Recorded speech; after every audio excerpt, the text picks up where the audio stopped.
Hello and welcome to another edition of CIA Interrogation. Our today's guest is European coach, but working for the Japanese team, Benjamin Hartmann. Yes, and he's not only a coach, he's also a hold manufacturer with the Wata holds, he and his brother. I think that's all we need to say, basically. Yeah. Let's talk to Benny. Let's talk to Benny. How are you, man? Good. Yeah, where are you? At the moment, I'm close to Stuttgart in Germany. Mm-hmm. And yeah, I'm here for working for Bata. So we are actually shaping new holes, and so at the moment I'm building hollow bags. It's not the most fun, but do you have a lot of time for Wata these days, or? Yeah, usually in the times when it's not so busy, like always at the end of the season, like end of the year, usually I shape a lot. This year is a little bit tricky because of course the World Championships are approaching, and It's going to be crazy with World Championships, and next year with the Olympic qualifications and the Olympics. It's yes. From the beginning, then. If you ask the athletes, I'm super old, 100 years or something.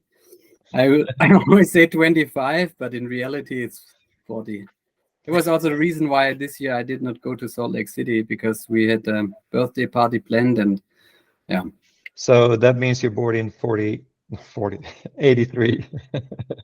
Yes. But and where? Somewhere in southern Germany, is it? In Stuttgart, close to Stuttgart, yeah. Okay. And is that where you started climbing as well then, I guess? Yeah, so I started climbing around here, but with my parents I've been in the mountains, like the Dolomite Mountains in South Tyrol, actually close to Brixen. So I spent several summers there. So yeah. Okay, because so I really like the Brixen World Cup because it always reminds me of that time. Yeah. So your parents are climbers then as well? Yeah, mountaineers. And my father was doing a lot of paragliding at that time. He started paragliding when you could not even make a license. So it was kind of funny time because some friends of my father, they were test pilots for the early paragliding companies, and it was always kind of funny adventures. But yes, that's where you started with the walks, climbs in the mountain, or? Yeah, climbing and then climbing around here, like classic lead climbing, rope climbing, and bouldering. Yeah, later on, and also we discovered some blocks around here around Calv. It's like red sandstone, and we cleaned a lot and developed new areas, and yeah. But in terms of did you climb indoors a lot at the time? No. At that time, there were not so many gyms around. Right. So there was not so much. So I climbed a lot outdoor in an old quarry, like doing traverses and short definition boulders and things like that, because the closest gym was about 1 hour away, and super small spray wall one. We went there once a week, but the rest we climbed outdoors. It doesn't sound like a lot of fun, traversing in a quarry and climbing shitty small gyms. What was it that attracted you to climbing then? Well, I don't know. Yeah, it was fun with friends, and I really enjoyed the moves and all these kind of things. And don't underestimate the quarry. I even took Coco and Ray, Sukimoto, and Skuru there, because I told them there is a really nice outdoor gym. Let's go there. Yeah. So I had pictures and videos of them doing the traverses and the straight ups. Did they like it? I think they were too polite to say anything else, right? But what age are we talking here, by the way? Is it from like 10, 12, 14, or? Yeah, something like that. Something like that. Okay. I think first time in the mountains with around 10 years, something like that. Like, did you feel like you were instantly good at it compared to your friends, or did it come easy for you? I did a lot of different sports before, so I had from gymnastics and I don't know, a lot of things, and I had I think, good base to build on, and I'm naturally gifted with a good finger strength, so these things came together, and it was kind of cool. Yeah, that finger strength of yours is pretty legendary. When you beating the kids on the hangboard, just this one arm hangs. And yes, and everybody want to know how to get stronger, but this is maybe another question for later on in the conversation, because the thing is, of course, everybody want to get stronger, and this is easy to measure, but this does not make you a good climber.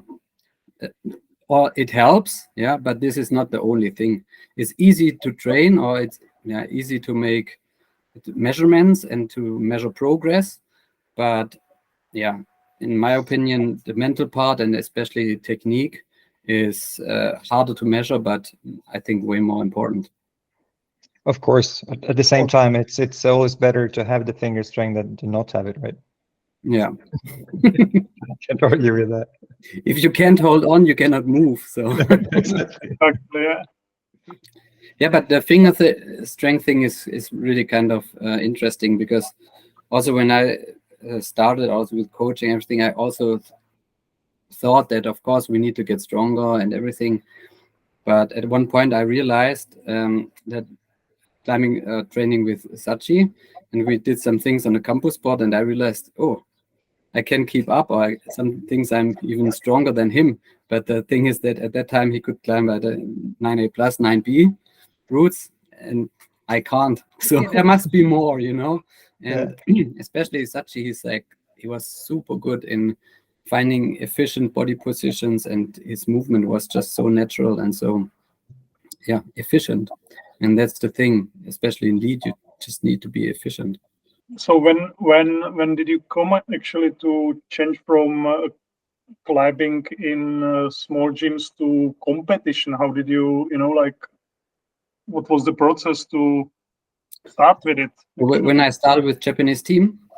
No, even before, you probably didn't start straight with the Japanese team. So I climbed some competitions, but more the kind of fun competition. So I never competed at big international events or anything. I did a lot of other competitive sports, like snowboarding or Indiaka. I don't know. Almost nobody knows it. Like this yellow ball with the red feathers. We played kind of same rules like volleyball. And okay, I'm a youth B and youth A German champion. That's long time ago. And but so I have a lot of this kind of competition experience, but not in climbing, not in like this high level climbing. And when I started with Japanese team, it was kind of by chance. So at that time I moved to Vienna and studied sport equipment technology. And I got to know a Japanese guy called Kazuhiro Chiba. And we climbed together, we trained together. And then it came out that at that time he was the team manager of the Japanese team. And he moved to Vienna because of a job of his wife. And so then he asked me if I can support the Japanese team for some World Cups in Europe. And this kind of how it started. So it was more a little bit team support and so on. And this was in 2008. Sorry, you didn't have any coaching experience before that? No, not really. Wow. in different sports, but not in climbing that much. I just grew with the sport because 2008 was also a lucky year. It was the first time Akio won a World Cup in bouldering. So she was the first Japanese to win a Boulder World Cup, first woman. Now it looks like, okay, we've always been on top, but first years it was more like small adventures. Like the team was small with no budget, and we drove around in a car through Europe, having fun at the comps and some nice after parties. And that's it. And then we started to plan it a little bit better with training camps, with everything, like the competition feedback, analyze the things, and then 2011, Skuru Hori, he won the first Boulder World Cup for the men in Canmore in Canada. And actually these were the first two Japanese to win a Boulder World Cup. And then from then on it's spiraled. But I want to get back to that. Like, you had no coaching experience, and you didn't study sports coaching or anything like that, or? Yeah, of course. The thing was, I studied the sport equipment technology with a mixture of like sports. Also, you have all these training science and all this. Also, I was always interested in climbing, and from that on, I also did a lot of all my tests and my projects at university I did with climbing. And because you were asking about the finger strength things, I built some tools to measure finger strength for single fingers and did it at the Boulder World Cup in Vienna with the athletes who wanted to try. And so it was always around these kind of things, and I was pretty interested and to dive in. Since you mentioned it with your finger strength measurements and all that, who has the strongest fingers in absolute terms? In absolute terms, actually, it really depends on what kind of hole type, and it's hard to say, because what is strong fingers? On slopers, Sorato, pinch, Yoshiyuki, crimp, also I'm pretty strong. So pockets, So I really like pockets, So, but this is also something, when you look at the things from the cultural difference, in Europe, we always look at the bad points, and we need to work on your weakness and so on and so on. And I really, like I said, when we started with the comp analysis, so I did it in a very German way, I have the sheet, this was good, this was bad, this is what we need to change.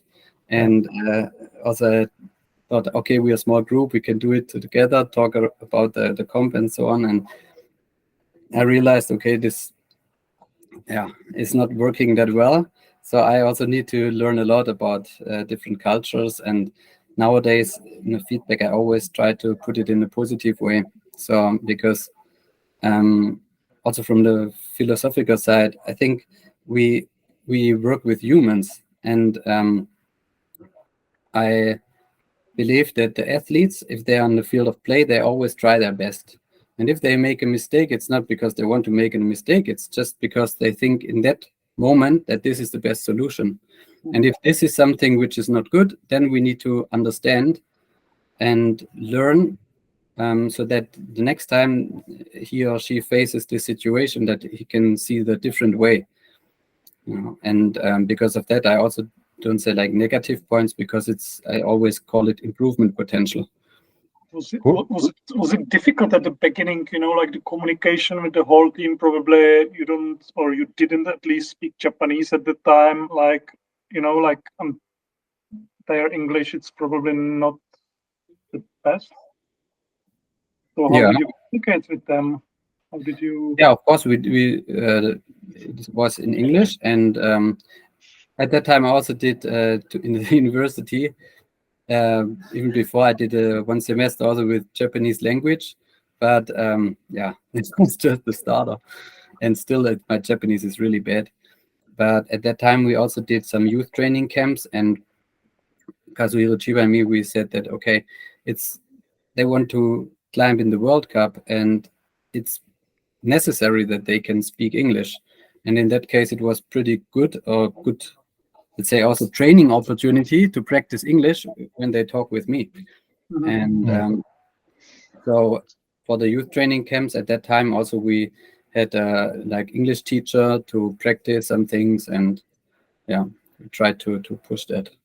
About the mentality, that mentality is kind of different in Japan as well than your German mentality, right? So did it work always, or did you have some misunderstanding in that, because you explain yourself in German way, which is, I don't know, like completely wrong in Japan or other way around?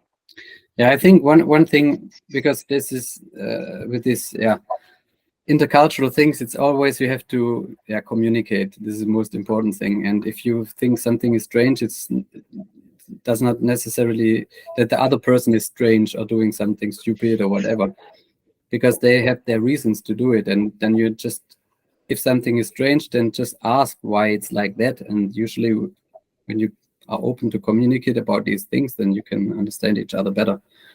And some things were kind of funny because later on I did a master degree and there was also some intercultural things. And then, and then I was like, okay, because of that, it's like this and that. But, we don't need to, I'm always the German or the European guy in the team. And I don't need to pretend that I'm Japanese. But of course, it's important to understand the other people and to respect some things.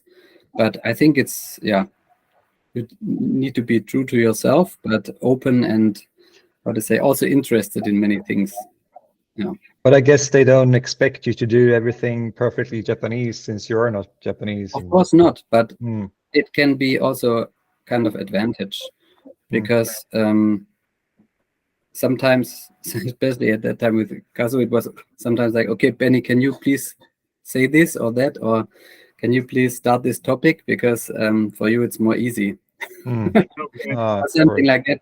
I think still sometimes I can raise some topics which can be a little bit tricky, but I'm easier if you do it. I understand. And I can ask these things. But is it the other way around as well? I guess that there have been problems or strange situations for the Japanese team or individuals when they come to Europe or competitions or gyms that they find really weird and. Of course, always. But the thing is, we try also with the youth teams that we do youth training camps in foreign countries, because I think this is also a skill. As a World Cup athlete, you have to travel a lot and you have to be open-minded. And we try to also for the young kids to, spark this kind of interest in the world and in other cultures. And because of that, we have these youth training camps in other countries together with other teams. And I guess it's also necessary to be able to focus on what you're supposed to focus on during competitions if you feel okay with the environment and everything around, right? Of course, like competition is a lot about handling stress, and if you can reduce the sources of stress, and of course traveling and different food and strange language and whatever, you name it, this can all be like stress points. And if you are used to these kind of things and you feel comfortable with it, okay, then one thing less to care about. But on the same subject then, a lot of people are interested in ask about the difference between Japanese gym culture and say European or American gym culture, how people behave at gym, like why they go to the gym and how they approach training or climbing. Would you say there is a general difference? Yeah, so just to because there are always rumors that in Japan there are so many gyms, and just to say, so the recent number I think is around 600 in all of Japan, and Japan is pretty huge. So, and also you need to know that in Japan most of the gyms are really small and kind of, let's say, more old school style and spray wall style, and this is kind of the infrastructure. And also for the lead walls, the walls are usually a little bit smaller or not so high, because like high buildings with a lot of open space sometimes in Japan is a little bit tricky to build because of all these earthquake regulations. Because of that you cannot find so many. And just about the history of the Japanese team, for us, it was the big step 2016 when Zumr became the world champion. And of course, at that time, it was also decided with the Tokyo Olympics with lead, boulder, and speed. And at that time, we had one speed wall in Japan. And Then from then on, this was also a big push also with the Olympics, because the different prefectures, these are the kind of small departments within Japan. So these prefectures, they start building training places and invited different Olympic teams. And this was also, I think, a good push for on the side of the infrastructure. And from the gym culture, I would say, in general, the people, they really like to push hard and to try hard. Also in our team, when the people complain, they usually don't complain so much about the conditions or route setters or something. They always focus on themselves. And if the boulder is too hard or whatever, then they are just not capable to do it. So they need to become better, and they need to keep improving. And this kind of mindset is, I think, pretty based in Japan, and you can find it. And even the normal people, they really like to try hard and to project things. But you mean like not only the high-end, like elite climbers now you're talking about all the climbers, like that's the same mindset? Or but you can, I think you can find, of course, there are also like these leisure climbers, but that's my experience, which I had in Tokyo. Like there have been people, like small kids and people, I don't know, like 60 years old, and they try really hard problems, like, and they just went for it. And it was so impressive to see it, that nobody was complaining, wow, that's too hard here. They just try it. And it was really impressive. And in Europe, I think we have such a good infrastructure. But if you look at the boulders and the route setting, 99% is for recreational climbers. There are not so many gyms who are willing to push hard and set hard boulders and hard comp style boulders. And I think it's a little bit different mindset. We always want to have the easy experience and the fun and the easy success, but you have to value the struggle sometimes. I guess the secret is, once again, no secret. Just try harder and train harder. I think mindset is really important. Yeah. But you mentioned also in some other interview, I think, that one reason why there are so many good Japanese climbers is that there's the possibility to compete a lot on a lot of different walls from an early age. Lots of competitions, which gives you sort of a really big movement library, or whatever you want to call it. Do you think it's necessary to start competing at an early age to actually be able to reach the top? I think it's important to have fun at competitions, and the kids need it makes no sense for the parents to send the kids to comps which they don't want to participate in. Of course. So of course it needs to come from the kids, but if it's a fun experience, of course, then they want to do it again. And of course it's the same. You need experience, like the real one. And because, like I said earlier, you have to perform under stress, and this also, you need the experience. And just to draw a line to a different sport, like say motor racing, of course you need races, and also like kart races or whatever. If you later on want to drive in the Formula One, you need the experience on the racetrack, because if we can compare like racing and climbing, in racing you have the stronger car, the bigger engine and everything. This is like, okay, you need to get stronger, but what's important in the early age is to learn how to drive this car. And this is the technique part. And I think in Japan, the people are also, let's say, there is a lot of private coaches who are teaching climbing also for the young kids. And I think it's really important that we don't focus too much on the physical part in the beginning. Instead, we just need to, especially when the kids are still not super strong, if they are weak, then they really learn how to climb with nice technique. Let them play, because you asked me at that time if I was a climbing coach. Later on, I did some coach lessons or took some. But for me, most important was all the experience I had and training things I had from other sports. And Also nowadays I do go to athletic coach meetings and whatever. I'm the only climbing coach there, but I'm talking with like gymnastic coaches and all these kind of other coaches, and I try to learn from them and then try to bring it into climbing. And this is for me way more valuable because, like you said, 2008, we were still talking more or less like, okay, 3 points on the wall and one moving and things like that. Look at bouldering now. This is, and we always need to be kind of ahead. And if we look at the bouldering and the way it's developing at the moment, so no old climbing coach with the old knowledge will teach you that. So open your mind and look for other sports where you can learn something. Like I said, from gymnastics, from the biomechanics side, how things and movements work, and try to implement it into climbing. And this is actually, for me, the moment, very interesting.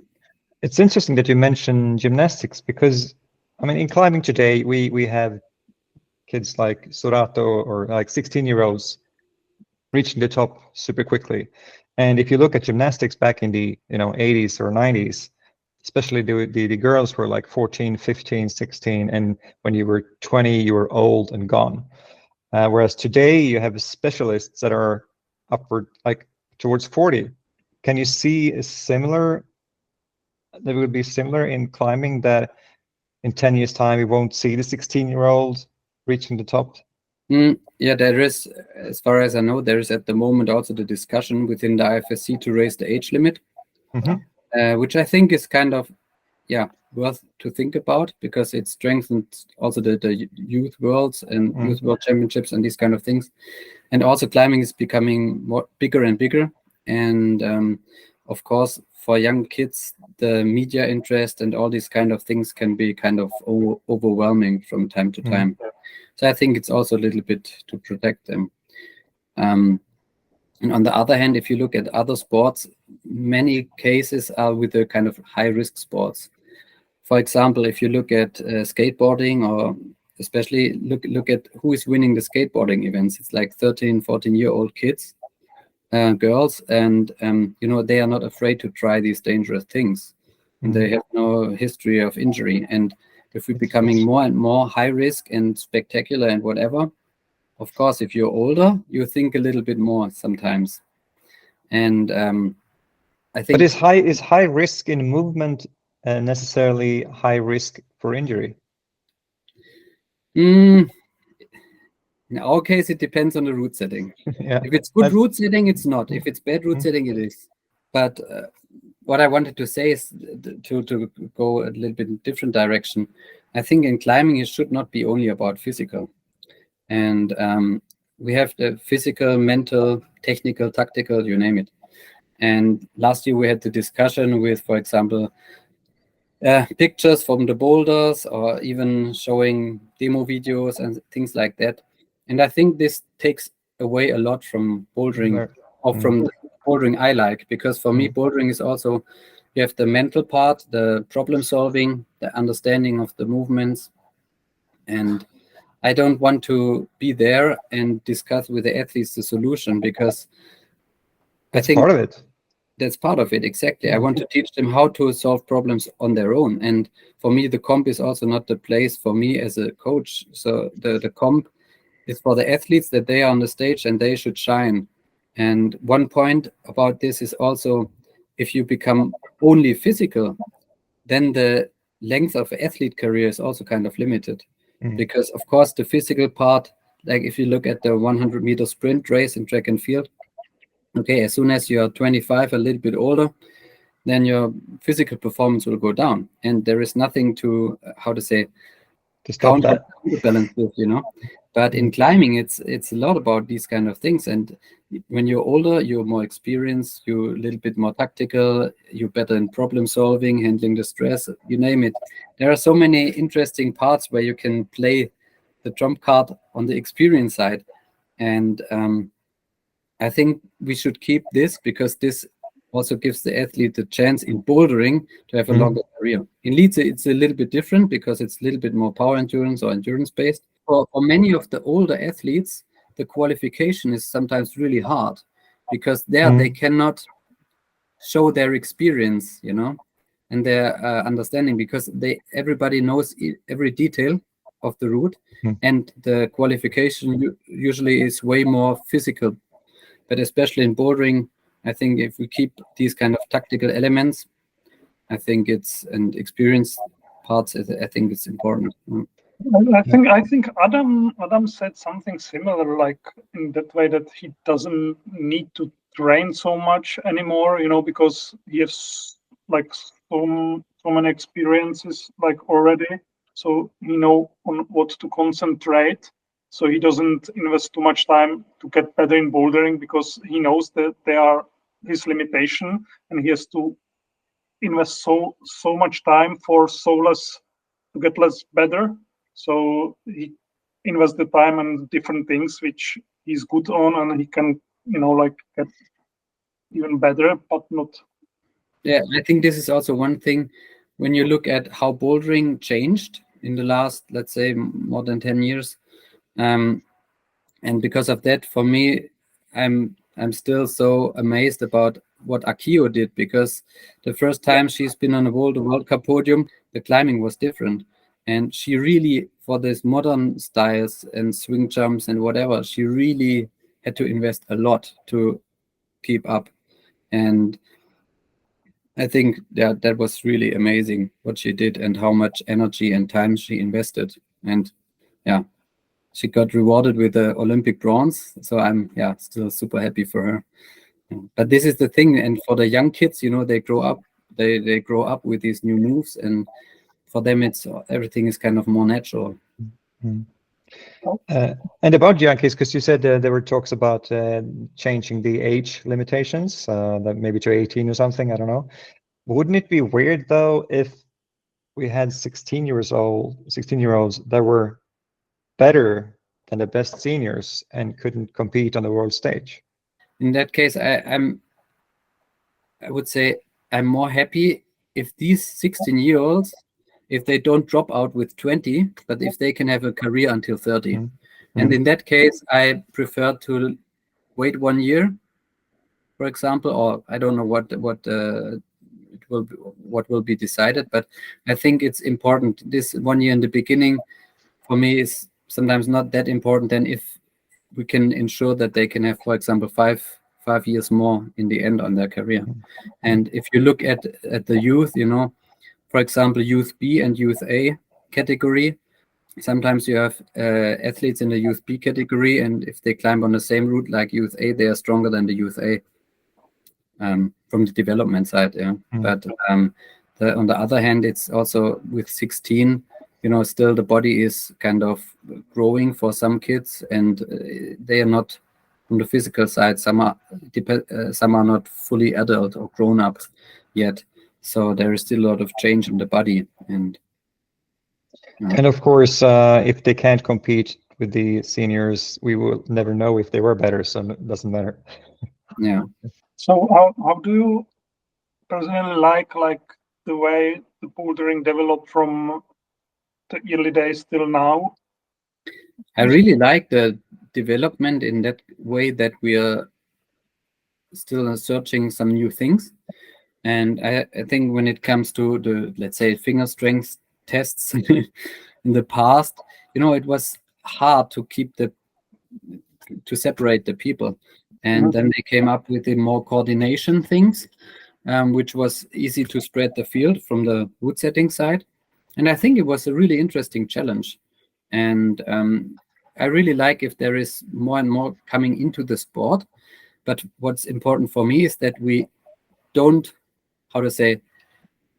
move too much on one spot in one direction. So for me, bouldering is about variety and variety of styles. And because of that, I really want to see different boulders, different styles, which test different kind of skills in one round.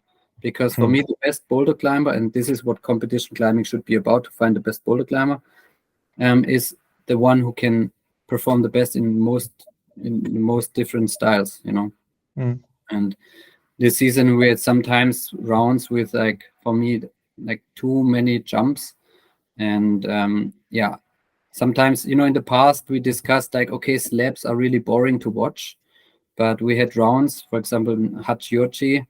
That for me, the most interesting one to watch was the slab, because everybody could slip and every move, and this is because when people argue about TV and all these kind of things, it's jump can also be really boring if it's just one move from the start. There is no time for the spectators to grow an atmosphere, to start the fire, because they go to the holes, they jump, they are on the mud again, Yeah. And things like this kind of very special moment in Brixen when Toby Roberts when he topped the last boulder. Yeah. This was not a new school boulder. Okay, we had this one new school move in the bottom part, but the thing was that he put out this absolute amazing fight, and this was and then of course the atmosphere can grow and you can see the fighting, and it's super super crazy to see. I think we need a well balanced round with different styles, and then yes, for sure. I think that should be somehow in the rules, like that have to be different styles in every round somehow, because like you said, we have seen finals with jumps and all problems, and we have seen also rounds with too many similar problems. So there should be some writing about it, at least that's the purpose, to test all different kinds of skills. Yeah, I agree, but like I said, there need to be some kind of feedback or evaluation, I think would be good, so that we can move forward. So what do you think is the future of the bouldering? Do we still get, can still invite some new movements or new kind of?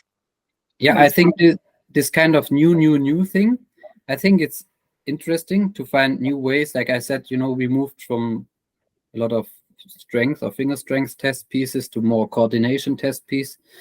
I also like if there is like this kind of level of complexity to understand the moves. Like I said, the problem solving. But we need to be a little bit careful that we how to say, don't overthink it. Yeah, we should not overthink it and limit too much. And also with this kind of testing the new things, I hope that the World Championship there is not too much new things. Route setting always has two sides. The creative artist part, let's put it, and the other is like the craftsmanship, and especially the craftsmanship. This should be also like well done, and everybody's like always on this art side, but we need to have a good result. You need a good style, the different styles, and we need the right level of difficulty, because of course sometimes the route is too hard or too easy, and like good spread, good level, and good well balanced styles. I think that for me this is the craftsmanship. This should work, and then if we can add on this kind of artist part, then it's cool. And of course, route setters, for World Championship, they want to create something special, but they also need to understand that usually at the big competitions, the level of stress for the athletes is higher. And if you're really stressed, then your capability of problem solving and finding new ways and solving new problems is kind of limited, or it's even harder. And I think the question, I talked with some route setters about this. So then where should we test new things, because I also understand them, because on one hand, if they, for example, do it on a training camp with one national team, then the others, they say, oh, they did it with that team or that team, it kind of, oh, that's unfair. Then if they do it in nationals, could be the same. So they have to do it in international comps. And I think World Cup is okay. There can be sometimes a boulder which is a little bit too crazy, and then the next week we have a new one, and yeah, it's not too big of an issue. But if you do it, for example, at the World Championships, when it's about the Olympic qualification and there is 1 or 2 crazy new things, this is, I think, very risky. And I think, especially in the big comps, it's more about craftsmanship and not too much about it. Yeah, and I think also nowadays it's a little bit more easy, because usually if there is some really crazy new move and it's shared somewhere on Instagram, it usually makes it quickly throughout the community. So just a couple of questions before we get into the questions from Instagram. The Japanese climbers, on average, compared to other teams, are they stronger, technically better, or mentally stronger, or all of that? I think, of course, we are usually on the technique side, we are pretty good, I would say, especially when it comes to body positioning. On the mental side, I think we are also pretty good. But we have big team, and they're always like really strong ones, and not we're all human. So, but on the physical side, of course, I think there are also other teams and other climbers, they are way stronger than us. Yeah. But like I said, if you have a big engine, you also need to know how to use it. So from the training side, I see a lot of physical training, and you always need to remember what is the sports specific, and sports specific in climbing. What are the tension patterns and whatever, and do I have it always? Because if I always train like isolated muscles or something like that, in climbing we don't do this usually. We always like have this interlinked muscle chain and this kind of movement, and for me, I always ask, is it sport specific? Do we need it? And because I think there was also one question I read on Instagram regarding the off the wall training, and of course, is it sport specific? Yes or no? And just to point out one thing is like with the balance exercises. If you do balance exercises, or if you ask the average person about balance exercise, they say, oh yeah, slackline, all these wobbly balls and all these kind of things. But what is it? Is this sport specific? I don't agree.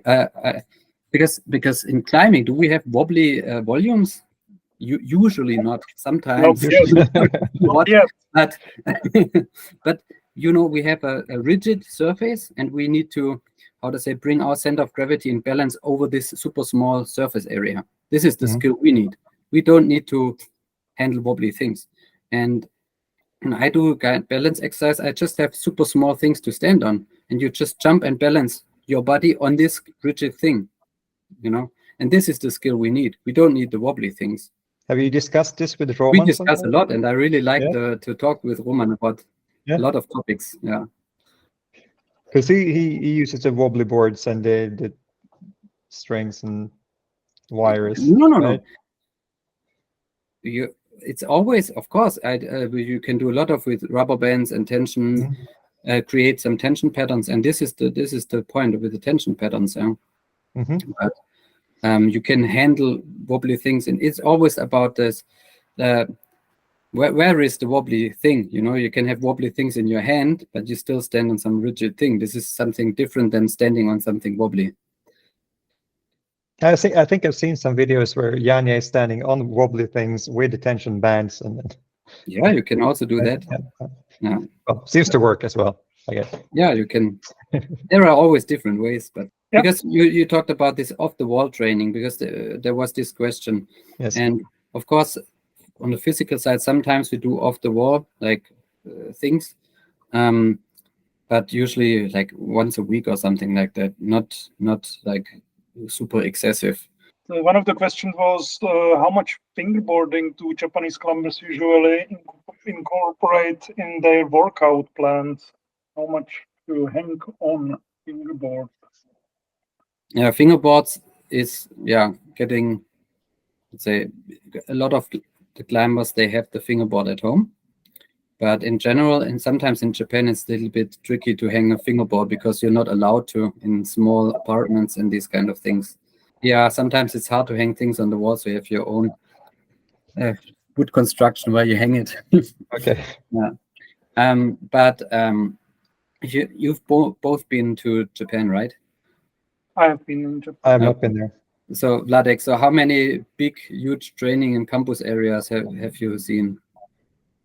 No, Yeah, there are actually not that many. No. no, I didn't see pretty much any, I think.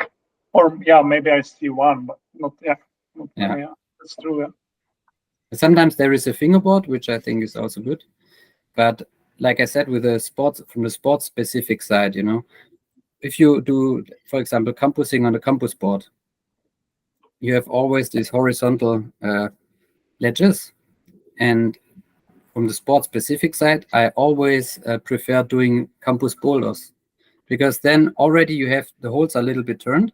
You get completely different tension patterns on it, and I think it's way more sport specific, and you have the same benefit or even a higher one.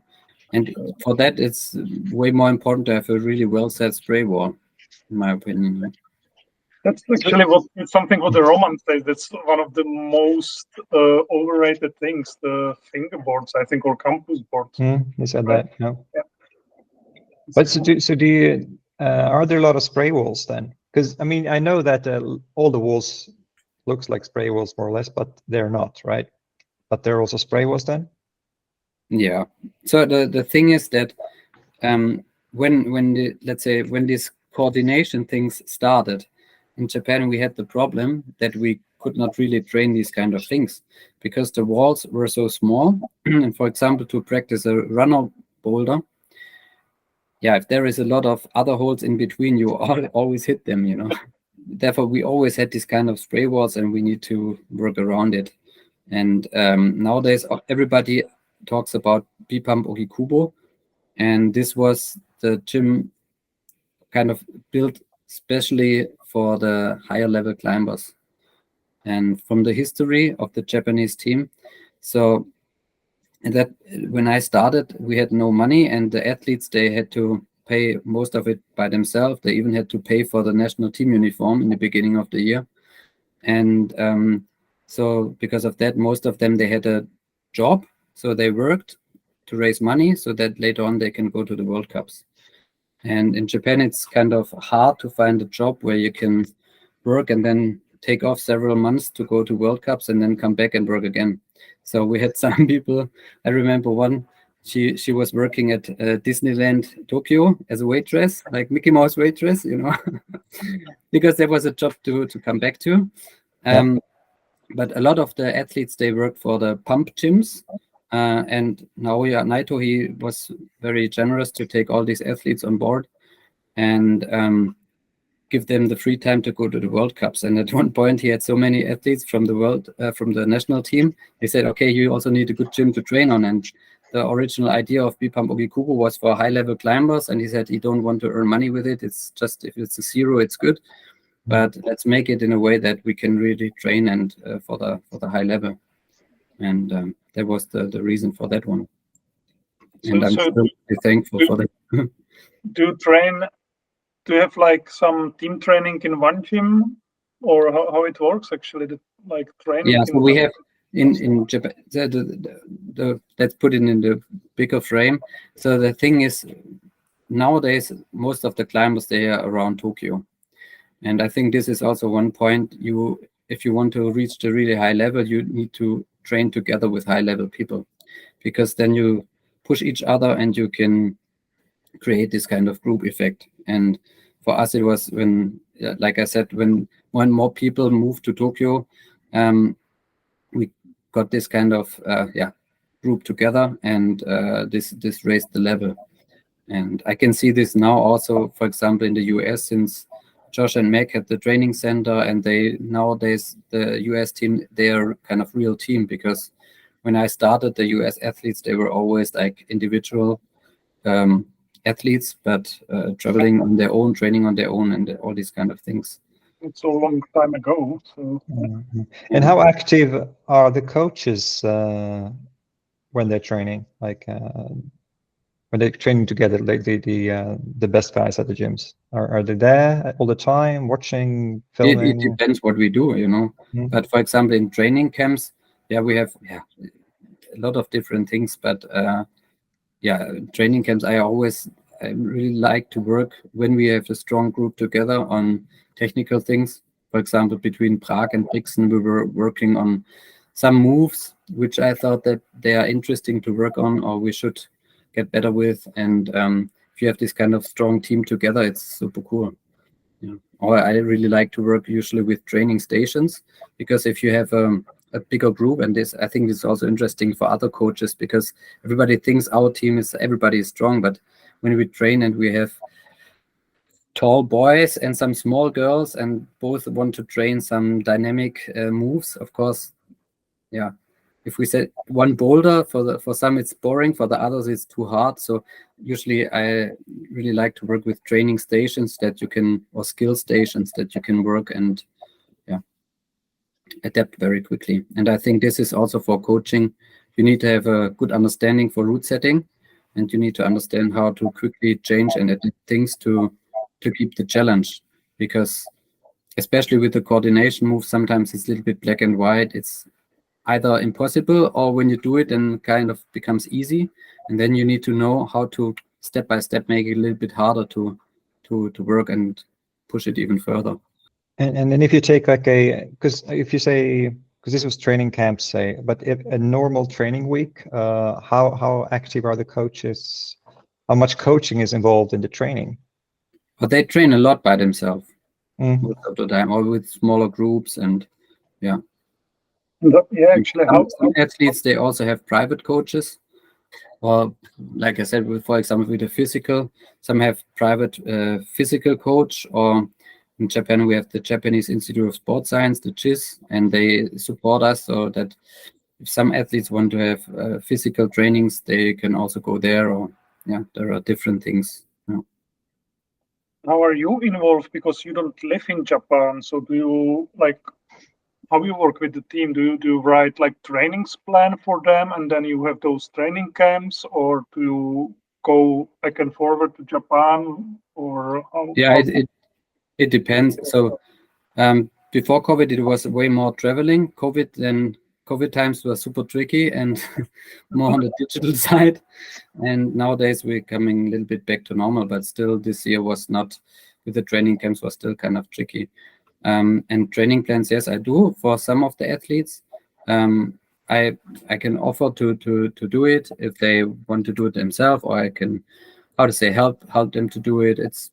I think, I'm coaching adult people, so we can discuss and work out a way how it can work together. And I think this is the main thing. I'm not the guru who knows everything, but I think I want to share my knowledge, and then we can become even better together. So then you are more like open coach, not like, I think the Roman, he's kind of strict coach. He said Jania when she should wake up, what she should eat, when she should move. So that's my kind of how I imagine that. And you are kind of like the other way around. Yeah, but I think the difference also is, Roman, he has, I think, 5 athletes at the moment. And if you work with the national team, then you have, let's say, 20. This is a big difference, Of course. And like I said, when we have a training camp and there are, I don't know, 15 or 20 athletes, it's a different training. And then sometimes I have some athletes, they stay at my place, or we train together in a small group with 2 or 3 people. It's a completely different training. Then you can work really individual. So like I said, it always depends on how many people are there. And do you have anything to do with the juniors, the youth climbers, or is it just seniors? Yeah. Well, obviously the seniors team is also youth climbers. Yeah, kind of. No, but this is one point. So when we start, we did a lot of youth camps in Austria or Germany or Italy or something like that. I was involved, and it was kind of this connection with the adult team. So that I went there, and some from the adult team, and to share some knowledge. And then lately it's usually always the youth team. So, but some of the athletes, they join on in the online to teach the young ones. But in the past, I've been connected more to the youth team. Nowadays, not that much. Now I'm like only for the adults. Yeah. And about the youths, are there other Soratos out there, like 13, 14-year-olds coming up? Yeah, I know some really strong 13, 14. Yeah. But like I said, it's in the youth things can change so quickly, and I think as a coach, it's impossible to say, okay, this is the plan, follow it, and you will become world champion. There are so many things which can happen on private social side, and I think what we can do is to spark the passion. So because that's the most important in the youth, and because then we have a high chance that they stay in the sport for a long time, and this is what you need if you want to become world champion in the end. But still, it must be kind of hard to make the selections, for the team, because if you have so many good climbers, then you have to decide who is a bit better to, because the team cannot be like probably. But the selection process is quite strict, isn't it? Yeah, the selection process. One hand, you're in the top 10 in the world ranking, then you're in the team for the next season. Otherwise, you have to qualify. And usually the qualification is about the Japan Cup, Japan Boulder Cup or League Cup, or you're part of the Olympic team. But this is kind of strict, and this is also done from the federation. So we have a group who decides these kind of rules. So I usually give some suggestions, but in the end they make the rules. And the question is always, there are two sides. Either if you as a coach, if you decide everything, then of course you have to tell more people that they can't go. Then you have people where you can tell, oh, you can go, And the other thing is the federation, they say they want these kind of strict rules, because then there is no discussion, the coach, he likes that athlete more and whatever, strict. It's nothing, nobody can complain. If you don't perform at the comp, then okay, that's it, But on the other side, of course, it's super, super risky. So there is mistakes in the route setting or something like that, it's really risky. So both has its pro and cons, and we're always discussing these kind of things. But is it super strict? Like you have no room for like wild cards, or is everything decided by results? Everything. At the moment, it's really strict and rigid. Yeah. But the level is so high, and it's kind of I feel for many of the athletes, I always feel so sorry, because just for example, for the Olympics, in case of Kokoro Fuji, he qualified, or in Hachioji at the World Championships, he kind of qualified. He was in the ranks who can go, for the people who can go. He was the winner in Toulouse at the event, and at that time also he was the reigning Boulder and lead Asian champion. He qualified in all 3 rounds and could not go to the Olympics. And this is just because our team is so strong, and then 2 were stronger at the World Championships. So it's I feel sometimes really, really sorry. And already for us, it was the especially when it's like the Olympic is something you qualify a long time in advance. Like 1 year later, someone else might be much better. But with team selection and sending to comps, this is really tricky. But it's in the end, from the Japan Cups, then we have this roll down, and we have different categories, and then you have for example, some category they can go to every World Cup, and then if they don't go and there are free spots, then it will be kind of filled up.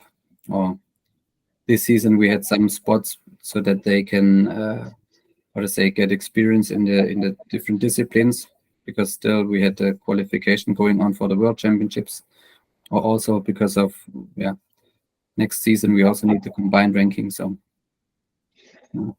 I'm pretty sure you won't answer this, but I'm going to ask the question anyway. Who do you think will qualify from the Japanese team? I hope somebody.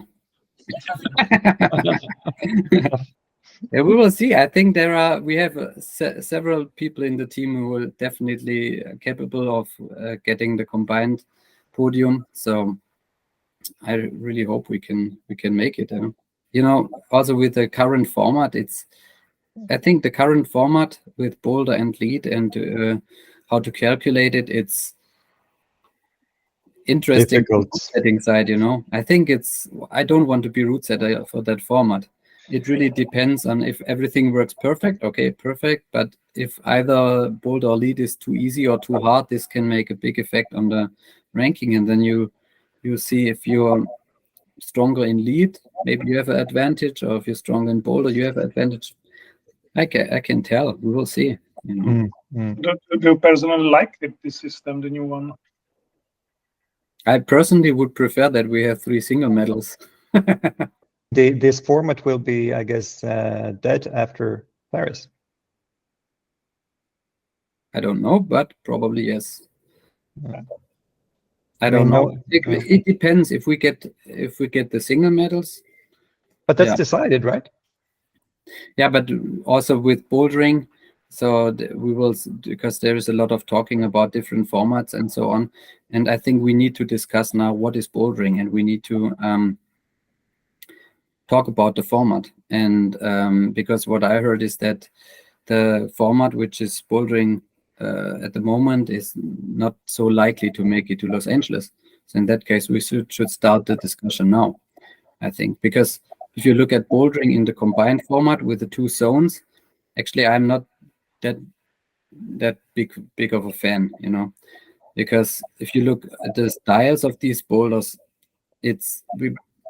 because with 2 zones the boulders become longer and we see more and more traverse bouldering. Like I said, I started in a quarry, so I like traverses, but for me bouldering can be also crazy straight up dyno, like with like a technical dyno, not only like taller and far, but with a kind of interlinked moves, and really interesting one. And it's going to also be a boulder, but it's impossible with the format. Yeah, we really need to discuss these things about what is bouldering and how we want to make it, and to add more zones and counting holes and whatever, I think is not the right way. How much influence do you have on it, or how does it work? Like you said, we have to talk about it, but who can talk about it? Exactly. Like we can talk about it, but I don't think so that somebody care. Yeah, I'm willing to talk and share, and I try to talk to a lot of people who can maybe change something, and I hope they listen, and I hope we can find a way how to get the interested people together and to discuss the kind of, let's say, basic ethics of the sport to find the right solution, which will work. Yeah, it's a really interesting period. So I'm really, how to say, thankful to be in this, because the last 5, 6, 7 years, is super interesting if you just see the side of the development of the sport, Sure, yeah. And I think until Los Angeles, if we do it right and we find a great format, then we have a good foundation to build the whole sport on, but it need to be right one, Oh, definitely. And I personally, I think that the Boulder format is the most exciting one, and it's the format that shows the most variety and therefore more interesting. I think this kind of struggle on problem solving and technical and tactical things, this is super interesting. And just to raise one question, I don't want to. So we go bouldering together and we find the boulder, and let's say Björn is super psyched and he tries for 1.5 hours with 30 tries and he tops the boulder.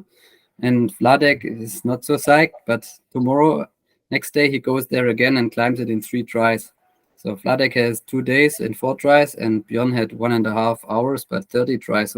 But both top the boulder. Who is the better boulder climber? Always Vladek. That's good answer. I was not asking who is the better looking, boulder climber. No, but these are kind of ethic questions, because a lot of things at the moment in the combined format with 2 zones. We have long boulders. We have only 4 minutes time. And if it's a longer power endurance boulder, you know, you have, let's say, 2, maximum 3 good tries. The 4th one is already bad one. But we how to say, the ranking is done by attempts. And of course, this is also one big point why we see so many dynamic and tricky boulders, because they ensure that we get a good result. And because of that, we need to discuss a lot of basics. Of course, adding or counting holes and adding one more zone or whatever is an easy solution, but it's I think the step in the wrong direction. You know, we need to make it simple, and then it's more easy to judge. It gives more freedom to the route setters, and yeah, I think this to create a space to discuss these very basic questions, I think would be really valuable. Yeah. But do you know, like, do you have some? You probably discussed this with route setters as well already. So what they think about the format now? Like, do they have same meaning like you, or same? Yeah, some yes, some no. You know, in the end, usually they adapt to the borders of the format and try to make the best out of it, and that's it. Yeah, but I think this kind of open discussion is very important, and not only between coaches and route setters, but also between athletes and judges, and also with the media. You know, so I think it's we need this kind of big group to talk together, and then we can find, I think, the best solution. I guess there is a formal group though that makes this kind of decisions, right? Like about the format. Who actually decides this? Yeah, this time it was a pretty small group, and yeah, we will see how it goes on, because also in the IFSC there is a lot of change now. They have a new sports director and things like that. So let's see. You know, of course, everybody is focused at the Olympics in Paris at the moment, but of course we need to also watch a little bit further ahead. And I think there is, you know, in the World Cup circuit there are so many passionate people and who really care about the sport. And I think, yeah, it's possible to find good people who care and who are willing to invest time and ideas. And yeah, I think we can come up with something good. I just hope those people can say something, you know, to it, because that doesn't mean, you know, if you care about the sport, but you don't have the power to change it, that would be pity, you know, if somebody, some other people decided for our sport how, you know, what's the right way. That would be, yeah, really big pity. But it sounds like there's hope, at least. I always have hope, you know. Yeah. Yes, I think I'm kind of optimistic for many things. Okay, so about the future, you've been coaching actually working at least with the Japanese team now for 15 years, is it? Mm. Will you keep doing it till you retire, or is there a chance that some other country can swoop you up and make you coach? Of course, I got some requests from time to time, but at the moment, I really enjoy working with the athletes, and I think this is most important, to have a good base and good connection. And even if you go somewhere else, and yeah, it's, how to say, like at the moment, most of the athletes I know since the youth. And yeah, it's good to work together, and it's fun, and actually I don't want to change. So until Paris, of course, I will stay there. And of course, you know, my main subject is bouldering, so I would love to keep also pushing if we can find a good way for Los Angeles for the bouldering. But you never know, you know. The last years taught me, you know, so many things can change quickly, so I don't want to make plans for too long. But at the moment, I'm happy, and I really enjoy working with the athletes. And what are you looking forward to right now? Forward. Yeah, to finish, because like I said, you know, I also work for WATA. So tomorrow I will finish some holes, and I hope it works out well. So that's my short-term goal. And then just a little bit more ahead, of course, the World Championships is the next really big step. And I hope that we can show our best and that everything works out. Also from everything, organization, route setting, then performance of the athletes, that we can have a really good competition. So when someone, one of your athletes succeeds, do you feel, I did this, like I was really part of this, or can you really feel that? How to say? Like I said earlier, it's not about me. As a coach, I should not be the one to be on the front stage. It's about the athlete, and I'm happy for the athletes. That's and of course, most of the things they do, in training, they need to push. I can support and give advice, but in the end, they do it. And I really enjoy, how to say, being there and helping them to achieve their dream. Because if I project my dreams on them, this will not work. They need to have their own dreams, and I'm really happy to be part of it so that they can achieve these things. So you don't have goals for the team? No, of course, I have goals for the team. Right. Yeah. But like I said, I don't go to athletes and say you should do this and that. They need, how to say, the main motivation needs to come from themselves. They need to be hungry, and they need to have this hunger for this kind of success or for this kind of achievement. And do you get to climb anything yourself? Yes, from time to time, yes. So the next thing is that I hope that when the season is over, then I can have my own good climbing season. Right. Yeah. In Frankfurt, or what's your place?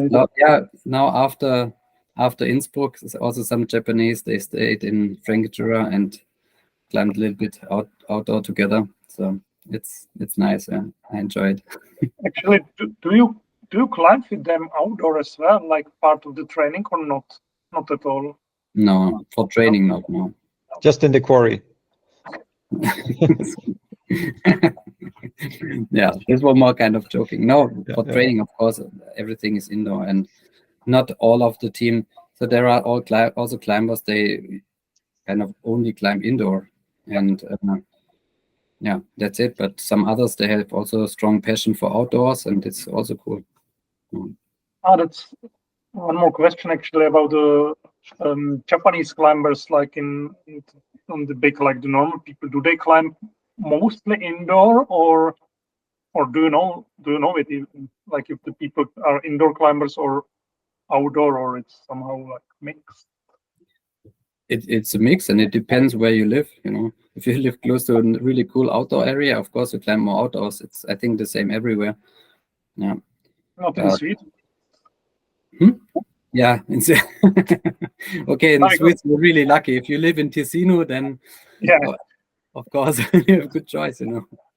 Cool. Yeah, but of course, also in Japan there are so many super strong outdoor climbers, and sometimes it's a pity that they are, how to say, not so much in the main media, because they really deserve it. And sometimes you see some guy coming to Europe or to US and climbing some super hard boulders, and you say, oh, where does that guy come from, But of course, before that, he climbed a lot of hard things in Japan, but it was just not on the main media. And just at the moment, there are some in South Africa, and they're climbing super crazy hard stuff. Yeah. And this is also something, because in Japan, we have also some, let's say, smaller climbers. And of course, sometimes in the comps, this could be quite tricky and hard. And outdoor, you can still shine, And they do amazing things, and they're crazy, crazy strong. Can I have some non-climbing question, or like what's your favorite thing about Japan, or in Japan? What do you like about the country, culture, people, whatever, food? What I really like is usually the how to say, positive mindset and the thing that the community counts a lot. So because in some countries you have from the cultural side, you can always have like the individual is more important or the group is more important, and Japan is really a lot on the group side. And I think this is something I really like to work with groups, and for me the atmosphere in the group is really important, and this is something I really enjoy in the Japanese team. Because if you see our team at the competition, of course they perform as individuals, but we are still a really cool team, and we have a lot of fun together and a nice team atmosphere, and we support each other. And I think this kind of supportive group thing is what I really like the most about it. Yeah. I guess a lot of people would be surprised to know that the Japanese team is super, super loud when someone's climbing, like the loudest team, probably. Yes, sometimes yes. Yeah, that's super cool, actually. Yeah. But the thing is, also from our team, we are always there to watch the other climbers, to support them. Even if you're already out in qualification, you still go and cheer in semis and finals. And I think that's all. Thank you so much. And you both will be at the World Championships, or so then I hope we can give you a lot of good opportunities to make nice photos. Yeah, for sure. I will only be there for the second half though of the World Championships, from the 8th, the combined part. Can't really afford to spend 2 weeks in Bern. Again, thank you very much. Thank you. Thank you. And see you next month. Zurich, and then in Bern. Okay. Perfect. Cool. Okay. Yeah. See you. See you. Ciao. Bye bye. Bye bye.